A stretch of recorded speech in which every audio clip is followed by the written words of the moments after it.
Tapi ada loh pemberitaan yang bilang kalau Ada. kontestasi di politik 2024. Itu bener apa enggak tuh? Sebenarnya paling gak terlalu suka tuh status istri pejabat Iya. gitu. Karena rasanya tuh jaraknya jauh banget sama masyarakat. Pemikiran mereka ya as simple as that gitu. Mereka gak terlalu, ada beberapa yang gak terlalu mikir sampai panjang juga untuk nanti saya akan menciptakan kemiskinan yang baru apa segala macam. Mereka lebih ngelihatnya kan short term. Jadi kalau misalnya sudah menikah, pengeluaran saya otomatis untuk anak ini kan berkurang. Arumi kalau suruh milih syuting apa ngurusin stunting?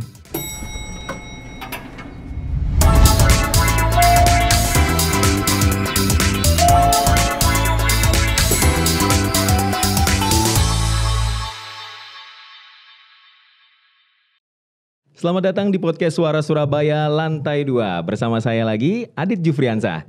Nah, kali ini saya mau menghadirkan seorang wanita yang udah cantik, udah pinter, udah baik, ramah, heboh.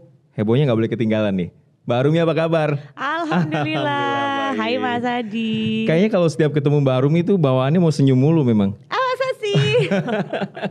Alhamdulillah kalau gitu. Alhamdulillah, luar biasa sekali Mbak Arumi sudah hadir. Terima kasih kami ucapkan juga sudah datang di Lantai 2 Suara Surabaya. Sami-sami. Nah Mbak, saya tuh kalau ketemu sama Mbak Arumi sebenarnya tuh saya sering bertanya-tanya di kepala saya ini orang kok bisa charming begini, pede begini. Ini kayaknya udah bakat ya? Kayaknya. Kalau denger mama tuh dari kecil tuh memang udah bahasanya tuh pecicilan, petakilan, nggak bisa diem, terus cerewet mau di rumah atau di depan orang gitu loh. Kan ada anak-anak yang memang di rumah aktif banget, tapi di luar tuh pemalu, jadi nggak berani ketemu orang baru. Kalau aku nggak, di rumah sama di luar tuh sama gitu. Jadi memang kayaknya bawaan dari sananya gitu. Itu juga kayaknya ada pengaruhnya juga ketika masuk di dunia entertainment dari usia 6 tahun ya. Iya, jadi keasah juga. Nah, aku masuk dunia entertain itu dari usia 6 tahun itu ya karena itu. Jadi karena dilihat anak ini ceriwis banget sih, maksudnya cerewet, ini ketemu orang itu tuh nggak takut. Nah, itulah yang akhirnya I got my first job tuh karena karakter itu gitu. Siapa yang ngeliat waktu itu pertama kali? Om Helmi. Om Helmi ya? Jadi waktu itu memang Papa ada kayak aku lupa ingat karena pas waktu itu kan nggak terlalu ingat, cuman intinya tuh teman Papa ada yang kerja bareng Om Helmi. Dan aku itu kan 5 bersaudara. Orang zaman dulu kan nggak semua pakai babysitter. Jadi ada yang papaku tuh panggilannya Aseng gitu. Seng, anak lo gue bawa ya gitu buat jalan-jalan di sini gitu. Oh, dengan senang hati karena meringankan pekerjaan di rumah kan. Jadi dibawa ternyata dibawa ke kantor karena mungkin kantornya juga casual gitu. Nah, dilihat kok ini anak ini ya maksudnya sumeh apa gitu-gitu. Jadi kebetulan mau ada project buat anak-anak dan disitulah I got my first job gitu. Kukuruyuk ya? Kukuruyuk. Waktu itu jadi hostnya? Jadi hostnya. Sendirian atau? Enggak, ada 3 orang. Aku, Argo, anaknya Om Helmi sama Ica. Oke, dan itu dari usia 6 tahun sampai usia berapa? Itu sampai kelas, akhirnya ada 2, jadi Kukuruyuk sama namanya tuh Main di Luar Yuk. Nah itu total itu sampai kayak kelas 4, kelas 3 SD. Jadi dari mau naik kelas 1 SD sampai kelas 3 SD. Oh, lumayan lah ya 2 tahun. Lumayan, ya? karena zaman dulu belum stripping. Jadi bener. Jadi semua tuh stripping sih jatuhnya, jadi Senin sampai Jumat tayangnya, tapi kita syutingnya full di weekend. Jadi Sabtu Minggu tuh dari pagi sampai sore ngumpulin episode gitu. Oke, di dunia entertain sebagai host, terus juga akhirnya merambah ke model juga. Model tuh usia berapa tepat itu? SMP. Kelas 1 mau naik kelas 2. Sampai udah habis itu nyampur itu berjalan terus sampai ketika awalnya tuh model-model beauty karena memang tingginya tidak tinggi ya, jadi bukan model catwalk, jadi lebih ke model majalah gitu. Nah itu dari situ kok tiba-tiba kalau sekali kita udah masuk gitu kan kadang-kadang linknya tuh dunianya lebih sempit daripada yang kita pikirkan gitu. Jadi abis itu dapat tawaran iklan, and then abis dari situ ke acting, and then layar lebar dan begitu. Jadi akhirnya apa aja diambil deh, karena waktu itu mikir ya pengen cari pengalaman di segala bidang gitu. Ya berarti sampai di Jakarta sampai tahun berapa di dunia entertain tuh? Total. Aku tuh baru mulai tidak aktif di entertain ya pindah ke Trenggalek itu. Usia 18, 19? Sekitar itu? 20, 21. Wah, berarti dari kecil sampai usia 21 tahun kehidupan Jakarta tahu sendiri. Penuh dengan hiburan, penuh dengan hingar-bingar. Rame lah ya pokoknya. Masuk ke Trenggalek yang satu kabupaten kecil di Jawa Timur, paling selatan ya. Betul. Itu gimana rasanya? Shock culture sempat ngalamin? Sempat. Cuman dari awal itu nggak pernah ngebayangin kalau Trenggalek itu suasana yang menyeramkan juga sih gitu. Jadi karena aku di Trenggalek itu sebelum Mas Emil ngabdi di sana itu kan memang pas kita nikah itu pulang kampung memang ke sana kan. Jadi kalau lebaran gitu, aku lebaran hari pertama kedua itu kan pasti ke kampungnya Mas Emil gitu. Jadi ke Trenggalek sempat ke sana.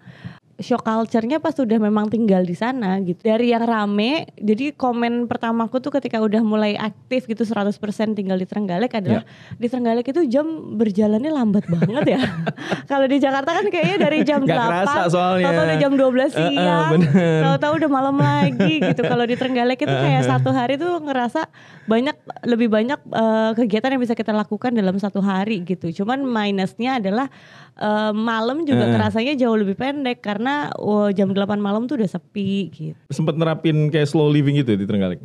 Lumayan, tapi I think in my case semua itu momentumnya pas. Jadi ketika aku pindah ke Trenggalek itu memang kan aku lagi hamil anak kedua baru lahiran. Anak pertama aku juga baru usia 2 tahun.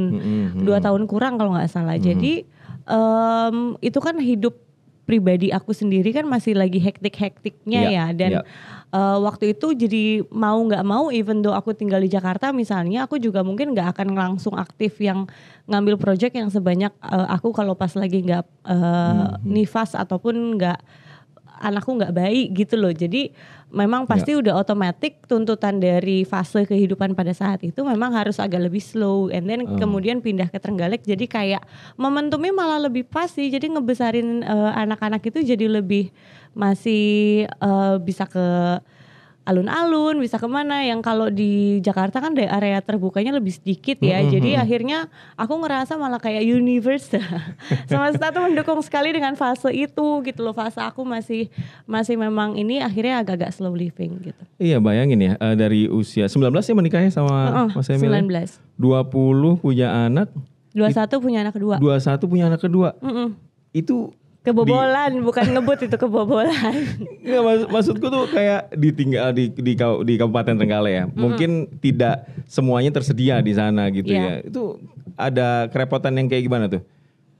Di sana tuh waktu punya anak 1, 2 langsung berturut-turut lagi. Iya, jadi aku tuh nggak tahu. Jadi kalau aku tuh memang bukan tipe yang sebelumnya tuh bukan tipe yang belanja apa gitu-gitu juga nggak terlalu sih gitu. Aman ya dompet Mas Emil ya? Aman, aku ngerasa di Trenggalek itu kayak wong sugih wis. Karena masih affordable kan semuanya. Dan memang habit sih. Jadi habit aku dulu bukan habit yang belanja dan harus ini tuh enggak. Cuman memang perasaan lebih sepi tuh pasti ada lah. Dan shock culture-nya tuh lebih ke karena aku gak ngerti bahasanya. Terus juga lebih ke bagaimana aku bisa adaptasi dengan tuntutan pekerjaan atau status aku yang baru di Trenggalek. Jadi shock culture-nya lebih di situ. Lebih banyak diem dong kalau komunikasi kan susah nih bahasa Jawa nih. Gitu. Iya, aduh aku nengok kanan, nengok kiri, ada nggak sih yang ngasih kode, gue ngasih bocoran nih artinya apa ya gitu. Pernah belanja ke warung nggak sih, tumbas atau beli ngomongnya waktu itu?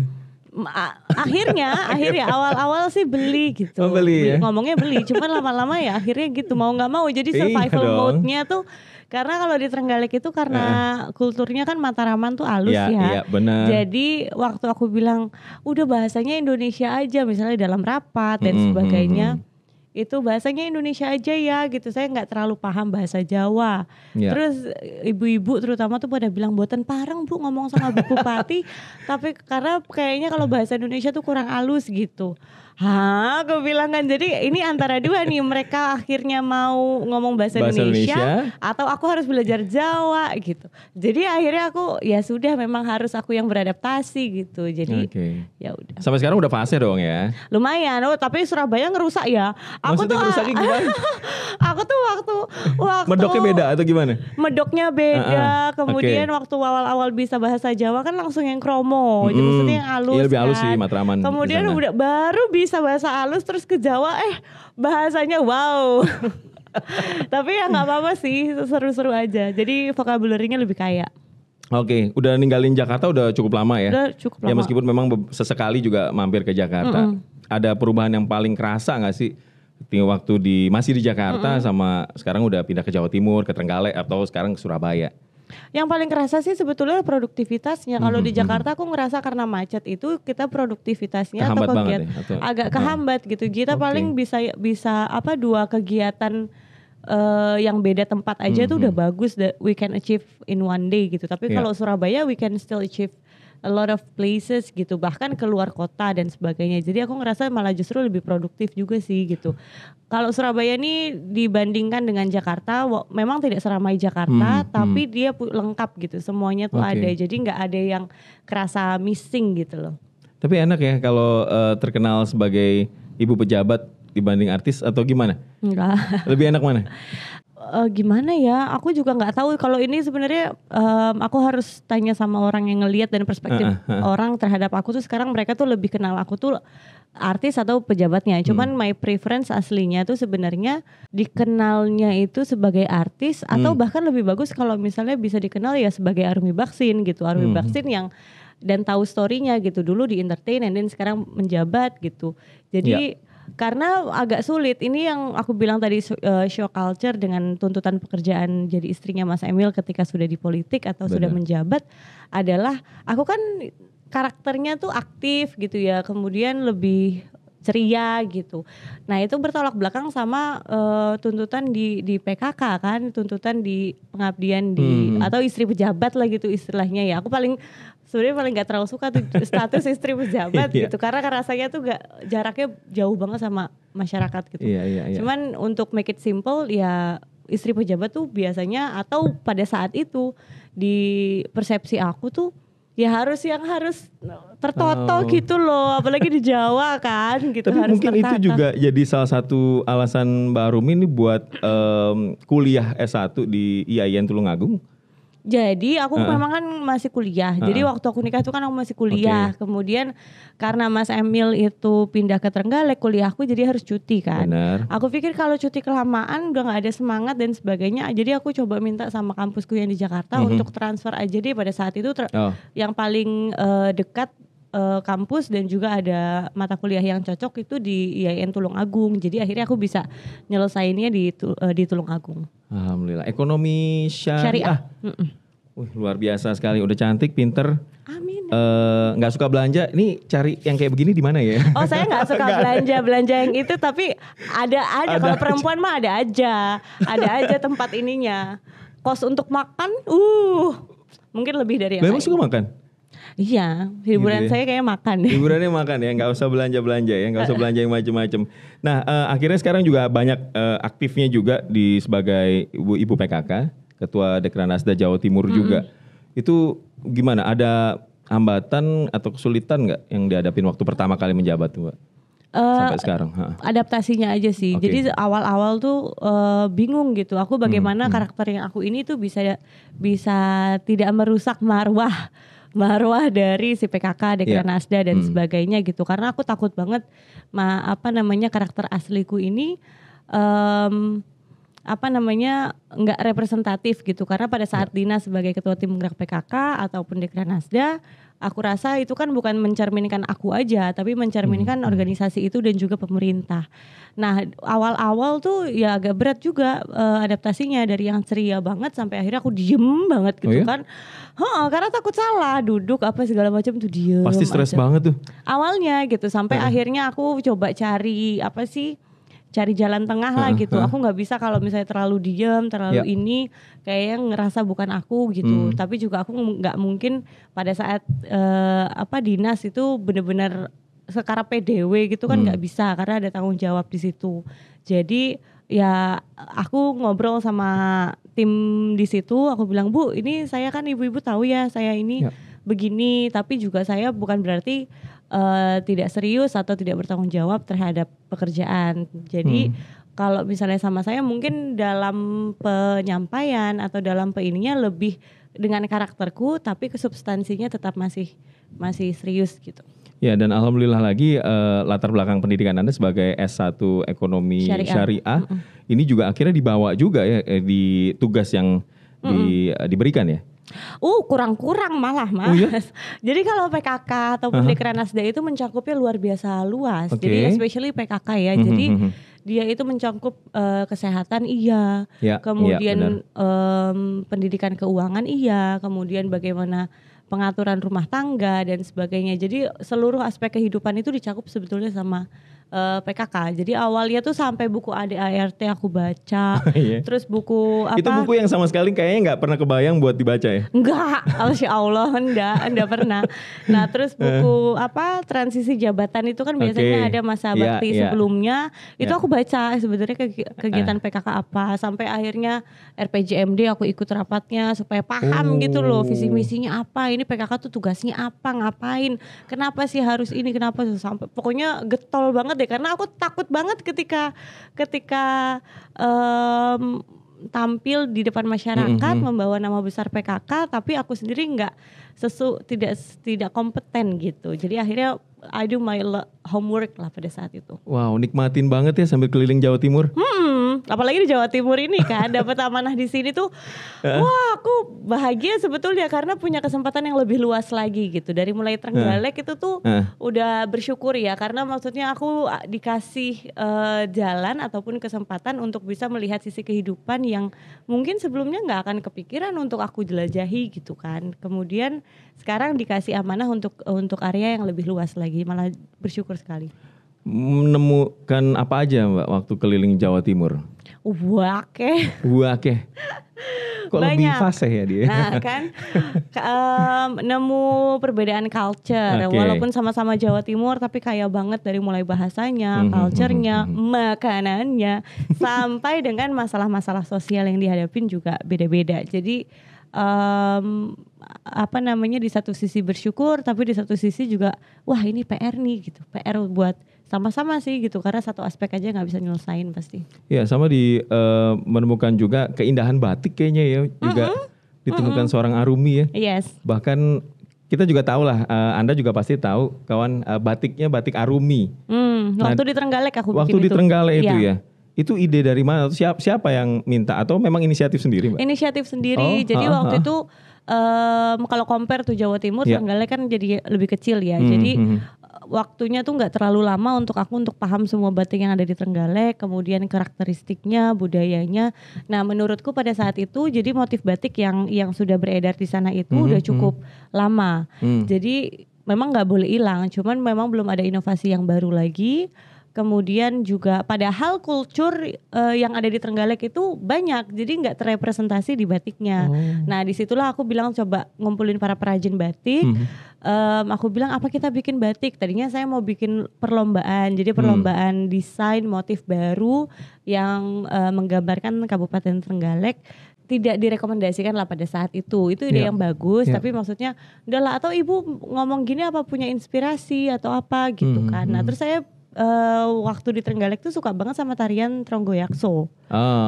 Jaranan itu loh. Tronggoyakso jaranan. Itu inspirasi batik Arumi desain dari situ. Iya, dari Tronggoyakso itu. Kemudian kegiatan masyarakat itu kan ya menanam padi, bertani. Nah, aku pengen gambarkan itu. Aku memang suka yang ada orangnya, kemudian gamelan-gamelannya gitu. Jadi ada 4 motif yang pada saat itu aku ciptakan. Sebetulnya untuk menambah kekayaan aja sih, karena sudah kaya sebetulnya kultur-kultur yang ada di Trenggalek. Tadi juga Mbak Arumi sempat mention juga waktu keliling Jawa Timur ada kebanggaan, lalu juga ada keprihatinan ya.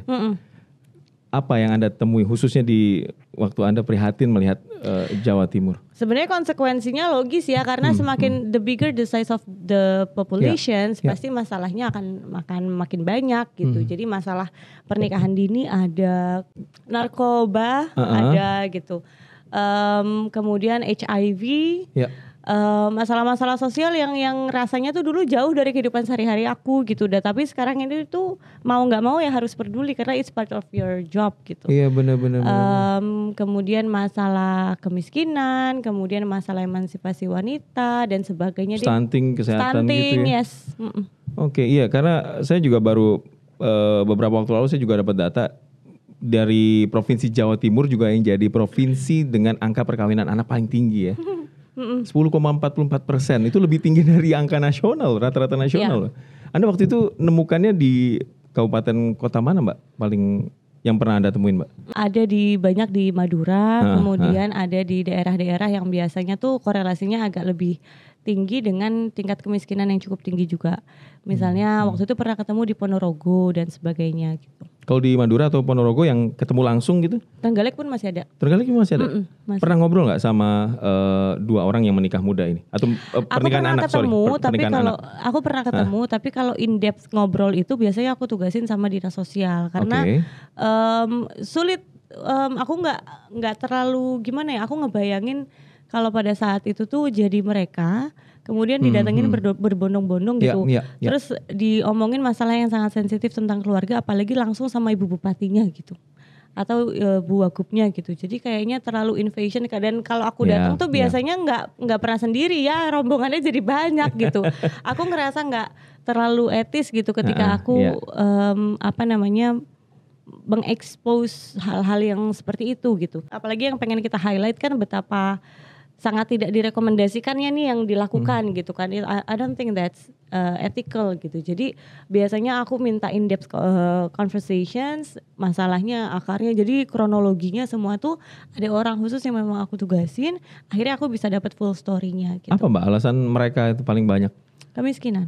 Kemiskinan, kemudian bukannya apa? Mereka berharap ketika anaknya dinikahkan misalnya perempuan gitu ya.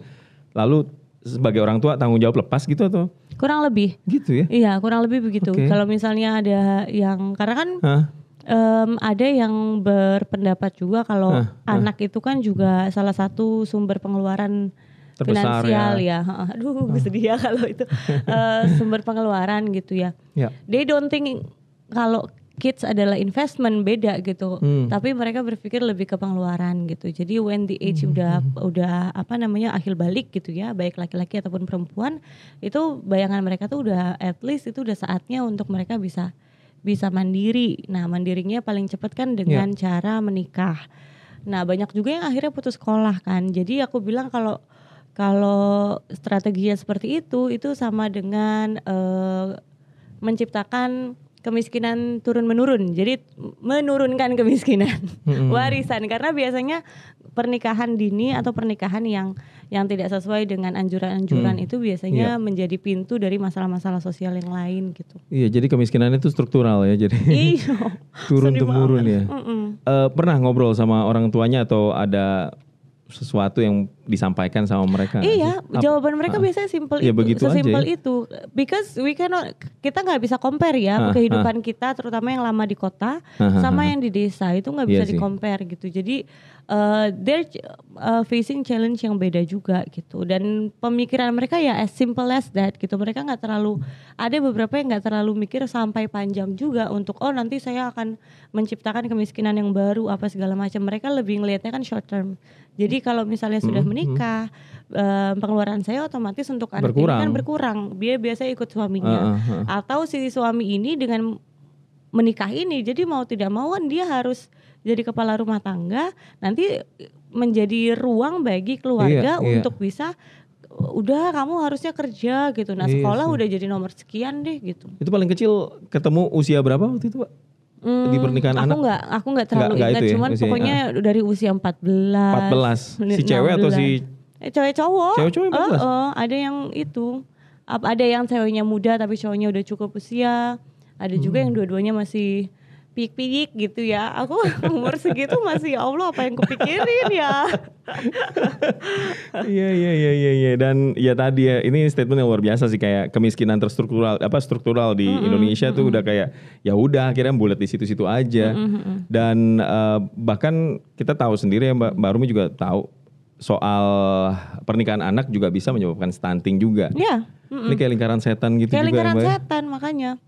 Jadi kita mau cegah stunting, kita mau cegah incest, kita mau cegah kemiskinan tadi, salah satu cara yang paling pamungkas adalah mencegah perkawinan dininya ini gitu. Jadi mendingan kalau memang ngerasa ngebesarin anak itu orang tuanya mungkin secara finansial terutama ya itu agak keberatan gitu, udah berat gitu ya, maksudnya mendingan dicarikan solusi, misalnya dilakukan pelatihan-pelatihan yang membangun gitu. Jadi anaknya juga lebih cepat bisa punya skill dan mendapatkan penghasilan misalnya. Soalnya kalau udah berbenturan sama bisa adat gitu udah susah banget kepercayaan lokal. Iya benar.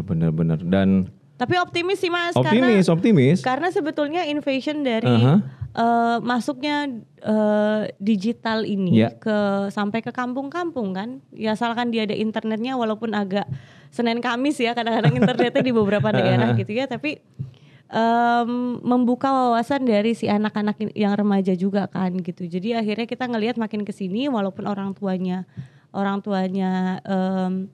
udah nikah muda gitu, tapi nggak semua remaja juga akhirnya pasrah gitu. Mereka akhirnya dilihatkan dunia yang lebih luas dan akhirnya mereka sadar kesempatan mereka juga lebih luas sebetulnya gitu. Jadi akhirnya semakin membuka mata dan harapannya juga lambat laun namanya merubah kebiasaan dari ribuan tahun yang lalu mungkin kan nggak mudah dan mungkin setahun 2 tahun nggak cukup gitu. Jadi ya asal kita konsisten aja di usaha yang ini ya mudah-mudahan lama-lama hilang gitu. Tapi sudah kerasa ya manfaatnya. Artinya udah ada menurun ya.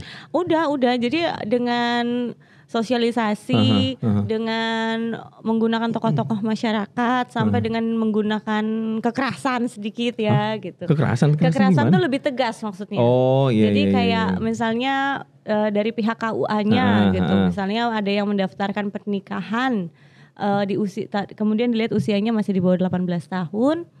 Dipersulit. Itu kan agak-agak mohon maaf ya. Ini agak menggunakan kekuasaan gitu ya bagi yang tapi memegang kuasa. Tapi mau gak mau ya mau gimana tapi ya. Untuk kebaikan mereka sendiri. Iya benar. Ini juga masuk ranah PKK kan? Kita kalau PKK itu ranahnya tuh lebih di bagaimana kita mengkoordinir. Kita menemukan masalah di lapangan, kita mengkoordinir dan juga menyampaikan ke pejabat daerah gitu. Jadi ada power sendiri lah, walaupun kita nggak punya power untuk membuat kebijakan, tetapi suara dari PKK ini punya power sendiri untuk menginfluence para pejabat yang ada di pemerintah yang memegang kekuasaan. Ya luar biasa ya. Oke, pastinya kalau soal stunting, soal pernikahan anak ini sebenarnya juga sudah ada perpresnya juga ya, sudah ada regulasinya juga, dan ya semoga saja sih bisa berjalan optimal ya dengan usaha juga oleh pemerintah di provinsi atau kabupaten kota nih untuk ngelawan tradisi atau adat yang udah ribuan tahun keciptanya, nggak bisa dengan proses yang ini ya instan. Itu dia. Tapi kalau Mbak Rumi sendiri nih, Mbak Rumi kalau diminta atau didorong juga untuk bisa lebih punya dalam tanda kutip kuasa untuk bisa mengoptimalkan aturan ini, mau? Dalam bentuk apa? Saya dalam mungkin bentuk sebagai wakil rakyat gitu, Saya bisikan ke suami aja. Enggak sih Mas, yang ngelamar tuh banyak loh. Aku tuh kegeeran. Gitu? Aku tuh kok kepikiran ke aku ya gitu ya. Baik untuk jadi wakil rakyat atau pejabat daerah. Udah pinter, visi-visinya bagus. Pinter karena kepaksa loh Mas.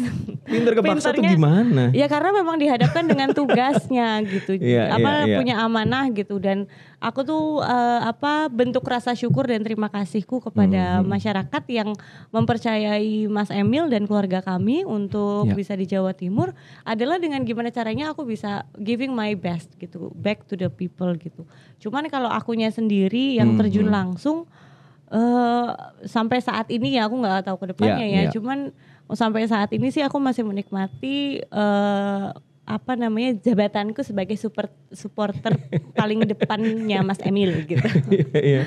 Tapi ada loh pemberitaan yang bilang kalau kontestasi di politik 2024. Itu bener apa enggak tuh? Enggak tapi saya enggak klarifikasi juga. Okay. saya tuh waktu awal tuh kaget. Kok kepikiran ke aku ya gitu. Kok kepikiran ke ini. Bersyukur karena orang ngelihat ada, berarti menganggap aku punya kompetensi misalnya. Tujuannya tuh cuma supaya biar seru aja gitu. Tapi enggak. Sebenarnya aku enggak maju sih karena ya balik lagi gitu. Aku terjun ke sini awalnya kan pure bener-bener karena memang suamiku yang punya passion di sini. Terus tiba-tiba aku terjun tuh masih kayak ya mungkin belum kali Mas, karena memang pure kalau ditanya sekarang itu masih sangat menikmati peranku sebagai supportnya Mas Emil, karena Mas Emil memberikan aku ruang yang luar biasa. Kepada dirinya, jadi aku nggak ngerasa butuh tempat untuk ini sendiri gitu loh, untuk aktualisasi sendiri tuh enggak. Berandai-andai pun nggak usah lah ya. Enggak ya. Yang lucu tuh yang datengin Mas Emil. Datengin Mas Emil. Iya, PDKT-nya ke Mas Emil ya. Jadi PDKT-nya itu banyak ke Mas Emil gitu. Aku bilang wow lucu ya gitu. Terus Mas Emil nyampeinnya gimana tuh? Mas Emil, nah itu dia yang aku Miftah ya yang bikin bucin ya. Itu Mas Emil tuh sangat menghargai. Jadi kayak ketika ini ada si A datang mau ngelamar kamu jadi misalnya kepala daerah gitu. Kepala daerah jadi bupati atau jadi wali kota di sini gitu. Nah, menurutmu gimana gitu? Kan biasanya kalau suami itu kan aku nggak bolehin ya, aku gini-gini. Mas Emil tuh enggak. Jadi Mas Emil memang nanya, punya ketertarikan, jadi menganggap aku memang sebagai seorang yang profesional juga gitu. Jadi makin digituin aku malah makin, aku kayaknya lebih pengen support kamu deh. Kalau misalnya maju sendiri tuh mungkin belum kali ya. Aku merasa masih, ya balik lagi aku belum ke situ mungkin. Apa Mbak yang sering dibisikin ke Mas Emil nih buat masalah yang apa ya? Mungkin ada prioritas dan skala prioritas lah. Apa yang Anda sering sampaikan ke Mas Emil? Kalau aku pasti masalah stunting. Masalah stunting ya? Iya, karena memang di Jatim masalah stunting dan juga lebih ke domestic issues ya. Karena kita di PKK itu, jadi point of view-nya PKK itu adalah keluarga. Jadi semua masalah sebetulnya yang ada di sosial itu berasal dari keluarga. Dari pernikahan, stunting, kemudian kesehatan as general. Jadi rumah yang layak layak huni, karakter building. Karena ini kan hot topic nih buat era sekarang, karena buat parenting ke anak-anak, membesarkan orang tua tuh sekarang musuhnya tuh bukan lagi pergaulan bebas aja, tapi juga influence yang bisa masuk ke dalam rumah kita yang tanpa kita sadari, misalnya dari gadget gitu. Jadi banyak sih isunya, tapi lebih isu ke perempuan masalah. juga ya. Iya, isu perempuan juga. Pasti itu ya. Pasti ngikut juga. Perempuan yang aku, itu kalau udah ngomongin soal itu, bete aku ya gini-gini. Jadi misalnya pernah ketemu tuh ada satu keluarga punya anak laki-laki dan perempuan. Yeah. Nah, ketika perempuan sama laki-lakinya sama-sama punya sama-sama pintar gitu ya. Tapi yang laki-laki dibolehkan meneruskan SMA, yang perempuan enggak. Oh, terus. Padahal aku nanya kan sekolah gratis toh Bu gitu. Atau kalau misalnya ada kekurangan bisa sebenarnya memang dibantu gitu, misalnya secara finansial gitu. Tapi alasannya ya karena enggak, kita butuh tenaga di ladang misalnya.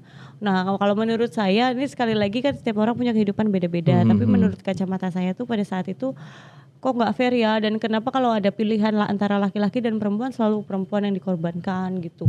Jadi itu tuh ada yang kayak gitu-gitu, nah itu tak curhatin tuh ke Mas Emil gitu. Jadi bagaimana hal-hal faktual yang ada di lapangan itu bisa direpresentasikan dalam kebijakan dan keputusan-keputusan kepala daerah gitu. Wih, luar biasa. Pasti anak-anak nih bangga nih punya ibu. Belum ngerti, ntar mudah-mudahan ya. Nah, itu salah satu tujuan saya kenapa I try my best to do this ini gitu, karena sekarang eranya digital ya, jadi semua punya rekam digital. Harapannya nanti anak-anak ketika lagi pencarian jati diri gitu ya, one day melihat mamanya juga bisa jadi inspirasi, bukannya jadi embarrassment. Jadi aduh aku malu nih mamaku gini gitu. Tapi ada ketakutan gak kalau anak-anak ini makin dewasa nih? Sekarang usia paling 9, 7 sama 2,5 tahun. 9, 7, 2,5 tahun. Ini pasti gaya stylenya beda-beda. Setiap tahun atau setiap ada perubahan juga beda-beda. Ada ketakutan nanti mereka semakin dewasa? Ada ya kayaknya itu semua. Apa ketakutan? Ya makin mereka jalan udah males ke aku. Nah hal-hal simple kayak gitu tuh udah gak mau dipeluk kayaknya? Enggak. Nah that's why. Jadi aku bilang goal parentingnya setiap orang kan beda-beda. Dan yang namanya parenting itu di bukuku, di kamusku tuh gak ada yang benar dan gak ada yang salah. Karena semua parent pasti sayang sama anaknya. Nah, dan pasti semuanya trial error gitu. Jadi akhirnya kita punya goal yang beda gitu. Ada parents yang misalnya menganggap aku kayaknya berhasil atau amanah membesarkan titipan Tuhan nih. Kalau misalnya anak aku nanti they can achieve goalnya, atau misalnya bisa sekolah ini segala macam. Nah kalau aku tuh ya punya goalnya tuh aku pengen anakku kalau masuk remaja masih mau ini sama aku, masih affectionate, kakak beradik tuh masih affectionate. Ambisi itu boleh tapi tanpa melupakan kemanusiaan gitu. Karena kadang-kadang ada kalau misalnya terlalu ambisi kita menghalalkan berbagai cara gitu ya, yang tanpa kita sadari mungkin ngelibas orang atau gimana gitu. Nah aku pengennya tuh, goal orang tuh beda-beda. Jadi sekarang tuh every year gitu ketika anakku ulang tahun, udah segini aja umurnya. Nah itu tuh kayak wah, tapi sekarang aku ajak atau misalnya kayak ini Mas Emil masih di luar negeri kan, di rumah. Aku bobo sendiri, daripada aku bobo sendiri aku nanya, kakak aku bobo sama kakak ya. Oke. Mereka gak nolak itu tuh aku udah yes. Aku takut banget saat-saat waktu anak-anak itu mulai anak-anak harus besar dan independen ya gitu. Tapi harapanku aku bisa jadi best friendnya mereka gitu. Ini kalau soal style parenting, terus pemikiran-pemikiran yang tadi luar biasa loh. Pernah gak sih kepikiran nulis buku tentang parenting? Aku banyak yang nyaranin, tapi tapi belum ada waktunya aja sih. Mungkin nanti bentar lagi ya. Jadi bukan untuk memvalidasi bahwa parenting aku yang paling benar, bukan ya. Okay. Tapi sharing aja. Karena parenting aku ke yang pertama, kedua dan ketiga itu beda. Galak apa enggak? Itu nanya anak-anaknya ya. Perasaanku sih enggak. Perasaanku sih enggak galak gitu ya. Tapi kalau bacaan buku parenting juga ini banyak kan. Aku enggak dari buku, dari internet, sosmed aja dari sosmed, dari internet gitu. Dan mengimplementasi. Jadi kalau beda banget mentalitasnya. Kalau anak pertama tuh memang perfeksionis. Jadi apa yang ku baca tuh harus berhasil, harus gini. Dan kalau misalnya nggak berhasil atau nggak sesuai sama yang diceritain di buku ataupun di bacaan artikel itu, aku ngerasa aku gagal gitu. Lah kalau misalnya sekarang ya stres sendiri dong. Stres sendiri, jadi itu jadi kayak capek sendiri ya gitu. Nah tapi ketika especially jadi yang mengobati rasa perfeksionisnya aku itu adalah anak kedua. Jadi lahir lah, untung jaraknya nggak jauh ya. Jadi waktu pas anak pertama kemudian anak kedua. Nah banyak bacaan-bacaan parenting itu bukan jelek teorinya, bukan, tetapi nggak semua itu mudah dilakukan. Salah satunya adalah it's okay tuh kita ngebesarin anak, rumah kita messy itu bukan dosa gitu misalnya. Itu jadi jauh lebih chill. Kemudian semua bacaan parenting itu aku kalau mau sebut dalam satu kalimat gitu ya, parenting aku tuh trial and error. Jadi banyak yang aku implementasikan teori parenting, kalau nggak cocok I let it go gitu. Jadi nggak menyalahkan keadaan atau menyalahkan diri sendiri. I let it go. Memang mungkin style yang ini tuh kurang cocok sama ini, karena dari kerjaan parentnya aja beda. Jadi ada parent yang memang ibu rumah tangga sehingga mungkin bisa punya keleluasaan dan waktu lebih lama sama anak-anak. Jadi mungkin bisa pakai parenting yang style parenting yang tipe A gitu misalnya. Nah tapi kayak aku yang masih ada kegiatan di luar rumah, ketika aku menuntut style parentingku kayak si A, aku kan ngerasa dosa sendiri karena aku nggak bisa nih jalanin karena aku masih ninggalin anakku, maksudnya masih ada kegiatan di luar gitu loh. Sedangkan jadi banyak trial and errornya gitu. Jadi akhirnya kebentuk lah. Yang penting kita nggak denial sih. Kalau parenting tuh susahnya adalah karena itu berhubungan sama diri sendiri dan anak kita gitu ya, kita nggak denial. Misalnya kita ngelihat ada perubahan karakter di anak-anak yang mulai ngelawan, yang mulai ini kan jadi orang tua kan. Gitu. Gak ada sekolahnya dan susah banget. Iya, dan juga denial gitu. Kita pasti nganggap anak kita adalah princess and prince yang gak ada salah, yang gak ada apa yang. Padahal itu juga berpengaruh ke karakter mereka waktu gede nanti ya, dewasa nanti. Betul. Nah kita mau admit kalau anak kita misbehaving juga berat gitu. Jadi sama juga kayak misalnya, nah ini balik lagi ke stunting, sama kayak yang dihadapin kader tuh salah satu curhatan terbesarnya adalah bagaimana menghadapi parents yang mau tidak mau harus disosialisasi Bu atau dikasih kabar ya. Bu maaf ini anaknya kurang berat, kurang tinggi, ini kayak indikasinya stunting. Itu rasanya kan dunia hancur gitu ya. Mending rasanya tuh pengen digaplok sih. Kadernya kurang ajar wong aku beresinnya karena kan dia ngerasa terkritik ya hasil parentingnya gitu. Nah itu ya hal-hal kayak gitu. Cuman intinya sih akhirnya ya udah nyantai aja dan do yang works gitu. Jadi style parenting makanya nggak ada yang benar, nggak ada yang salah. Lakukan yang terbaik buat keluargamu. Dan yang ini sebagus-bagusnya teori parenting kalau kita nggak bisa lakuin karena memang ya simply kita misalnya sibuk apa segala macam kita salah pilih style parenting, frustasi sendiri.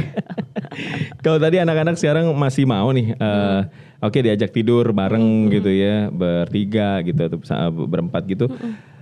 Anak-anak pernah nolak nggak sih kalau diajakin konten di YouTube? Enggak, alhamdulillah. Enggak pernah ya? Ikut terus ya kayaknya. Ikut terus. Jadi iyalah soalnya makan terus, kulineran terus. Iya. Loh, anakku yang paling gede ini malah kayaknya tuh nganggap sekarang kerjaan aku tuh bukan kerjaan serius, malah aku kayaknya salah ini. Main-main mulu nih.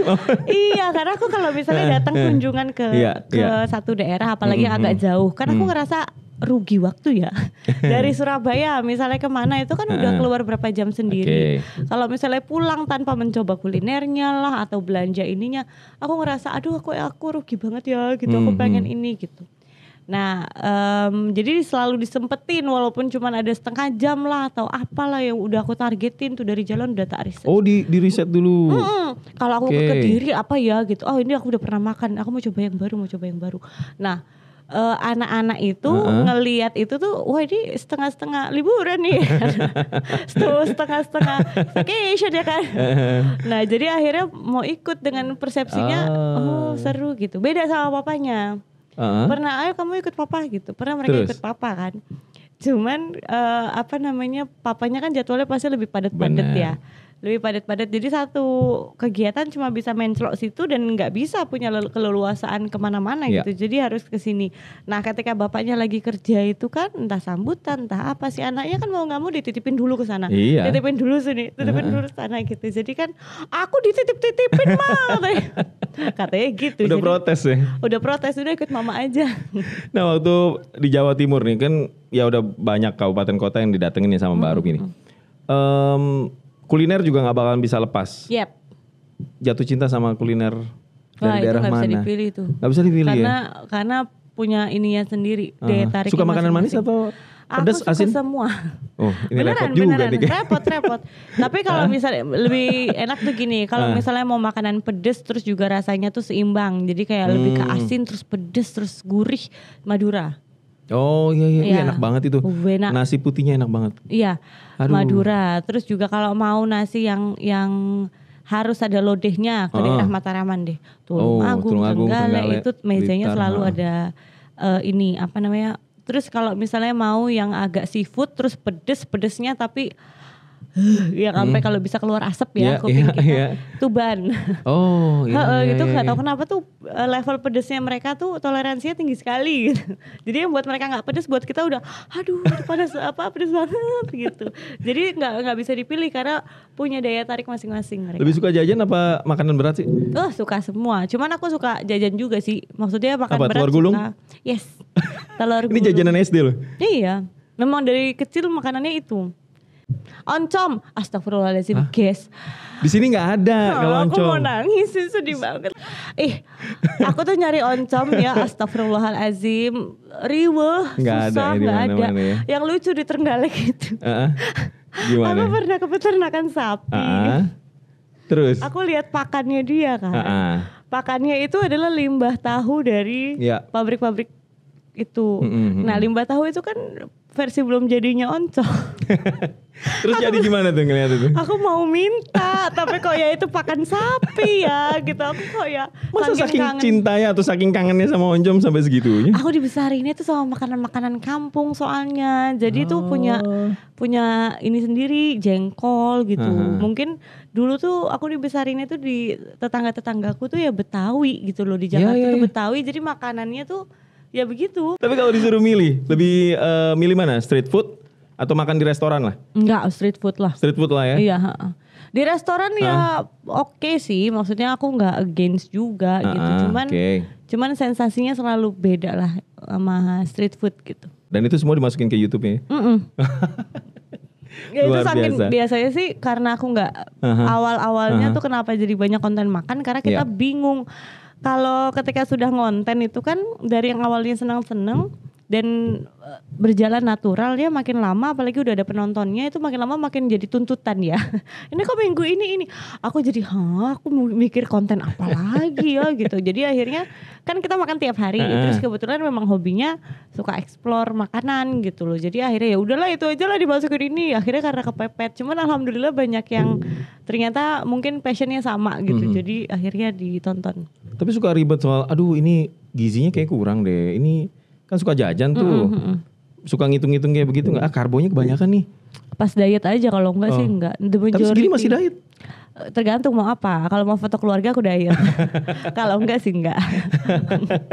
Mbak Rumi luar biasa sekali nih. Kita udah ngomongin politik, kita udah ngomongin beberapa keprihatinan juga di Jawa Timur, masalah-masalah di Jawa Timur. Semoga bukan cuma di Jawa Timur loh, guys. Nih klarifikasi ya. Jadi ini memang yang dihadapi seluruh provinsi di Indonesia, bahkan di luar negeri pun banyak. Jadi kan tingkatan negara kita kan banyak, ada yang negara bahkan negara maju pun masih ada beberapa isu-isu sosial. Jadi kayaknya permasalahan ini kalau di mata aku ya, permasalahan ini memang harus selalu diminimalisir, tetapi setiap era tuh punya challenge-nya masing-masing.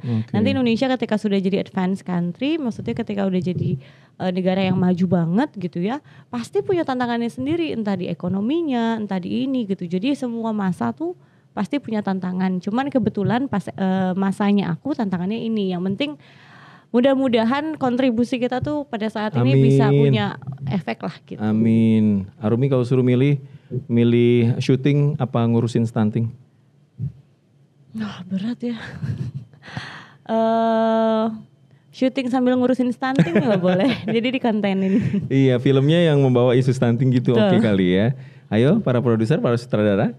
Ayo. Mbak Rumi siap. Sekali lagi terima kasih banyak udah mampir di lantai 2. Dan seperti yang tadi Mbak Rumi bilang, setiap orang ada masanya, setiap orang ada di Tuhan tuh nggak bakalan nempatin Mbak Rumi di sini untuk tidak berbuat apa-apa. Betul. Dan semoga bermanfaat ke depan, semakin sukses, semakin sehat ya Mbak ya. You too. Thank you Mbak Rumi. Iya.